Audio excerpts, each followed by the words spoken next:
Hi, I'm Justin Bruns. I'm a technician here at One Energy. I'm going to be doing this week's technician talk on knots. We're going to be talking about the Alpine butterfly knot and the square knot. In the past, Emily showed you the 3 types of figure-8 knots, and Carrie showed you the bowline knot. So the Alpine butterfly knot is great because it can be loaded in different directions and still keep its shape. And the square knot is good for joining 2 ropes together. So to go ahead and tie the butterfly knot, it's pretty simple. Just always remember 1, 3, 2, and then the loop through here.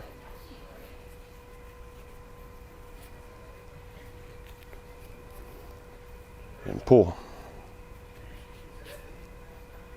And this can be made anywhere in the rope, so you don't even have to have 2 ends. So pretty good overall knot for us in tower, hauling bags up and down. And then the square knot to join 2 ropes.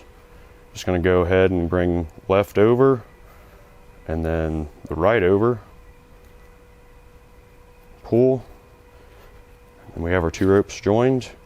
Now the only bad thing about this is you can't have 2 different sizes of rope. They do need to be the same size. Thanks for watching this week's Technician Talk, and have a great day.